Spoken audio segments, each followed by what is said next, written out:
साबिक army chief general Qamar Javed Bajwa के ओहदे से रुखसत होने के बाद सोशल मीडिया पर एक आम आदमी ने तो तनकीद की ही है, मगर सियासत से सहाफत तक हर शोबे में उनके बारे में अब खुलकर बात की जा रही है। सीनियर सहाफी रऊफ कलासरा ने कहा है कि साबिक army chief general Qamar Javed Bajwa जब भी टेलीविजन एंकर्स से मिलते तो उनसे उनकी तनख्वाहें पूछते।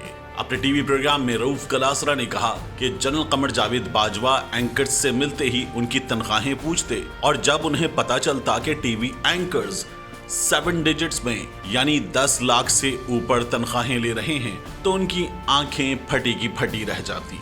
रऊफ कलासरा का कहना है कि टेलीविजन एंकर्स 25, 30, 40 लाख रुपए तनख्वाहें ले रहे हैं। ये बात सुनने के बाद जनरल बाजवा अक्सर कहते, बड़ी तनख्वाह ले रहे हो यार, मैं तो इतने पैसे नहीं लेता। जनरल बाजवा ये भी पूछते कि ये तनख्वाह टैक्स कटने के बाद मिलती है या इस पर टैक्स कटता है, जिस पर एंकर्स जवाब देते कि हमें तनख्वाह टैक्स कटने के बाद मिलती है।